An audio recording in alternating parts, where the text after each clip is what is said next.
તો આ તરફ આણંદમાં પીપળાવ મંદિરમાં પણ ભોજનાલય બંધ કરવામાં આવ્યું છે। ગેસ સિલિન્ડરની અછતના કારણે ભોજનાલય બંધ કરાયું છે।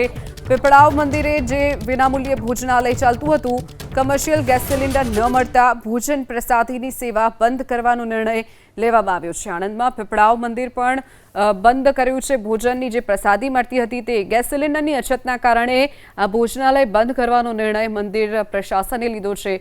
પીપળાવ મંદિરે વિનામૂલ્યે ભોજન અને પ્રસાદની જે સુવિધા ભક્તો જે મોટી સંખ્યામાં દર્શન માટે પહોંચતા હોય છે તેમની માટે જે કરવામાં આવતી હતી તે આજથી બંધ કરવાનો નિર્ણય કરવામાં આવ્યો છે।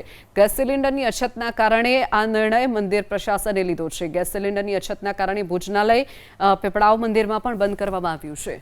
કમર્શિયલ ગેસ સિલિન્ડર ન મળતા ભોજન પ્રસાદીની સેવા બંધ કરવાનો નિર્ણય લેવામાં આવ્યો છે। આણંદમાં પીપળાવ મંદિર પણ બંધ કર્યું છે। ભોજનની જે પ્રસાદી મળતી હતી તે ગેસ સિલિન્ડરની અછતના કારણે આ ભોજનાલય બંધ કરવાનો નિર્ણય મંદિર પ્રશાસને લીધો છે।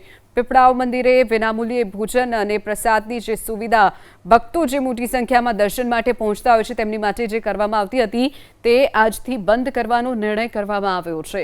ગેસ સિલિન્ડરની અછતના કારણે આ નિર્ણય મંદિર પ્રશાસને લીધો છે। ગેસ સિલિન્ડરની અછતના કારણે ભોજનાલય પીપળાવ મંદિરમાં પણ બંધ કરવામાં આવ્યું છે।